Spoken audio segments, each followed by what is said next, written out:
घरी राहणाऱ्यांना बाहेरचं खाऊ वाटतं आणि बाहेर राहणाऱ्यांना घरचं खाऊ वाटतं. या नियमानुसार आम्ही सकाळीच दालचा आणून खाल्ला. धोंडे जेवणाला आणलेली साडी आत्ता नागपंचमीच्या सणाला आणली. एवढी फास्ट माझी कामं व्हायला लागलेत, कारण आहे घरात छोटंसं बाळ.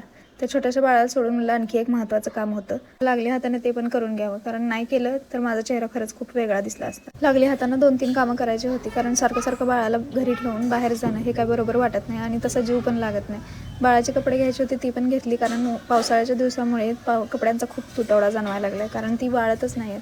मग लागलीच तिथं देवाचं दर्शन घेतलं, जे गणपती मंदिर आहे, खूप छान मंदिर आहे. त्याचं दर्शन घेतलं आणि त्यानंतर बाहेर आलो तर मग म्हणलं द फेमस जगदंबा भेळ खाल्ल्याशिवाय तर जाऊ शकत नाही. मग खायला काही वेळ नव्हता म्हटल्यावर आम्ही पार्सल घेऊन आलो.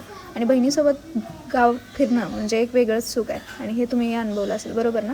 आणि बहिणीसोबतच आमची बहिणी पण खूप छान आहे, त्यामुळे बहिणींनाही आम्ही भेळ आणि रगडा घेऊन आलो होतो आणि ते आम्ही बसवून एन्जॉय केलं. बाहेर जाऊन आलो म्हणून मूड तर फ्रेश होता, पण मनामध्ये सारखी बाळाचीच काळजी होती. त्यामुळे आल्याला पहिल्यांदा त्याला घेतलं होतं. तरीही मला सारखं असं वाटत होतं की तो माझ्यावर रुसला आहे, कारण मी त्याला बाहेर घेऊन गेले नाही किंवा त्याला सोडून गेले म्हणून. असा होता आजचा दिवस. व्हिडिओ आवडला असेल तर लाईक नक्की करा आणि सबस्क्राईब करायला विसरू नका. Bye bye.